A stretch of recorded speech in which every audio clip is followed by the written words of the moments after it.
ಮನೆಯಲ್ಲೇ cocoa powder chocolate ಮಾಡಬೇಕಿದ್ರೆ cocoa powder ನೀವು ಮನೆಯಲ್ಲೇ ಮಾಡ್ಕೊಳ್ಬೋದು. ಇದು ನಾನು ಕೋಕೋ ತೋಟದಿಂದ ತಂದು ಬಿಸಿಲಲ್ಲಿ ಒಣಗಿಸಿದ್ದು ಇವಾಗ ಚೆನ್ನಾಗಿ ತೊಳೆದು. ಆಮೇಲೆ ಇದನ್ನು ಚೆನ್ನಾಗಿ ಒಲೆ ಮೇಲೆ ಇಟ್ಟು ಫ್ರೈ ಮಾಡಬೇಕು. ಫ್ರೈ ಮಾಡಿದ ನಂತರ ಅದರ ಸಿಪ್ಪೆ ತೆಗೆದು ನೋಡಿ ಈ ಥರ ಬರ್ತದೆ, ಈ ಥರ. ಆಮೇಲೆ ಇದನ್ನು ಮಿಕ್ಸಿಯಲ್ಲಿ ಹಾಕಿ ಚೆನ್ನಾಗಿ ಪೌಡ್ರ್ ಮಾಡ್ಕೊಳ್ಬೇಕು.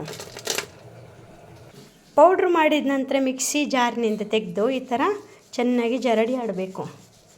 ಫೈನ್ ಪೌಡ್ರ್ ಆಗುತ್ತೆ ನೋಡಿ ಇಲ್ಲಿ ಕೋಕೋ ಪೌಡ್ರ್.